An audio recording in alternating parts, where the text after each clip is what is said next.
David, what exactly is a Certified Federal Surveyor, or C-FedS for short? Well, basically at this point, it's not licensure like being licensed in the state of Florida or the state of South Carolina. It's a certification. And typically in our industry, and most people in engineering or architecture may know this, certifications are typically a day or two, a 3-day course.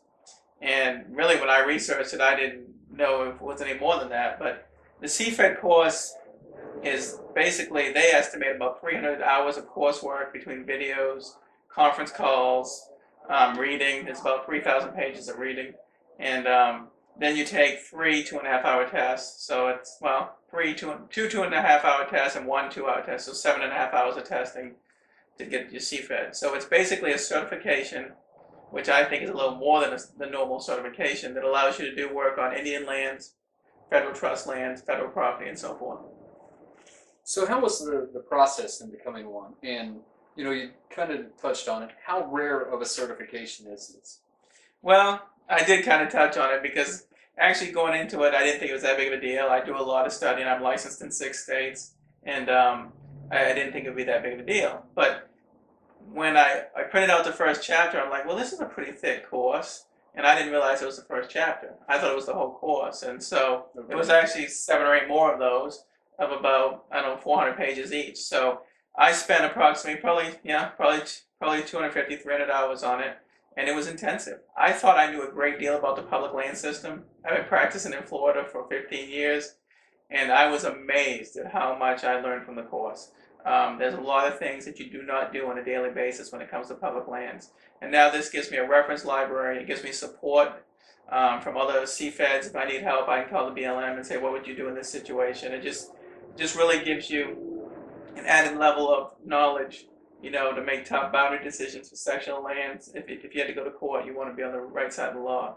I think you asked how rare it is. I would say it's pretty rare. Right now, I think in the state of Florida, actually, surveys that live in Florida, I think there's only about 14 of us that are licensed CFEDs, and that may change, but it hasn't changed yet because I don't think the next test is offered until, well, it's probably coming right up in another 6 months or so. And what led to your decision to become a Certified Federal Surveyor? Was this something that you've always wanted to do, or should it be a natural progression of a survey? Well, no, this is a relatively new program.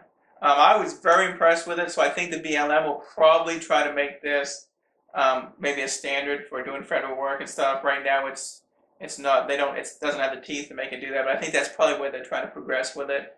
I just happened upon it, and it didn't even. I think when I happened upon it, it was almost brand new.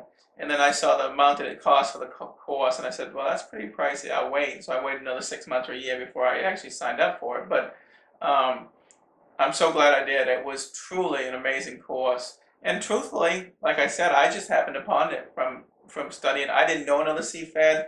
I didn't know another Certified Federal Surveyor. I just happened upon it on the internet one day. This is all great information, and you and I have talked about things like this before and in our videos. Anything that can increase one's personal knowledge it's going to be a powerful thing. But David, how important is this? And furthermore, what is the benefit for SurvTech Solutions as a company? You've kind of talked about, personally, but as a company. Well, I think when we go after federal work, I think obviously if you're going after work for the BLM, which is not a lot of it here in Florida, there's more of it out west, it would be a huge benefit to the company to have that's Bureau of Land Management. Bureau of Land Management, and I should spell that out because there may not be people that know that, but and a lot of other federal contracts. I would think if I was someone reviewing a proposal and everything else was even, and you had a CFED here and you didn't have a CFED there, I would think it hopefully would lend a little bit of weight if somebody knew what went into the program, because it's very intensive. It's really amazing. Now, something of particular interest to our viewers right now is how SurvTech offering the services of a Certified Federal Surveyor, which is you. How would this benefit our clients and potential clients? Well, the thing about surveying, and I tell this to everybody, is when you hire a surveyor, you're really hiring his or her opinion. And so the better the surveyor, the better opinion you get. Because at the end of the day, surveyors can't determine boundaries, and a lot of people don't understand that. We go out in the field, we stake out where we believe the boundaries are in our opinion. We make a map showing the boundaries with all the evidence of encroachments and easements and any other encumbrances, usually, if we're supplied them. And so this just gives, I think, our clients the assurance that, wow, he's been through this course, he should be at least more of an expert in boundary law and legal principles, surveying with public lands and water boundaries and so forth. So if you're only hiring a surveyor's opinion, you better make sure you get a good surveyor, because if you get one that really doesn't have the knowledge he should have in a certain area or a certain part of the field, then you probably aren't paying for much as a client. So basically, I think it gives our clients more value for the price. All these certifications, David, it's really one of those things. It's, well, not just one, it's a combination of things that's really beneficial and really shows how forward-looking, not just you personally, but SurvTech as a company is. And all these things in the future. I mean, this is really building towards something that, is going to be big. Well, you know me, Dwight, and a lot of people may not, but I look at the business, the company, as a team, and a project, however you want to look at it, but we're like a big family here. And my idea is to always be taking steps towards building something. So always daily or weekly or yearly, when we look back, we've accomplished something more than we did a year ago. And so if you take little incremental steps, and the Japanese have a term for it, but I don't know what it is, you can basically chew up any project with little steps over time. So with the certifications, the licenses, I truly believe SurvTech, could be across the southeast or even half the country in 30 years. Really, that's my mentality in life. When we make decisions, we don't make decisions what's best for the two owners. We don't make decisions what's best for the employees. We don't make decisions, what's best for our vendors or our clients. We make decisions based on what's best for the whole organization as a whole. And that includes our employees. That includes the stockholders or the owners.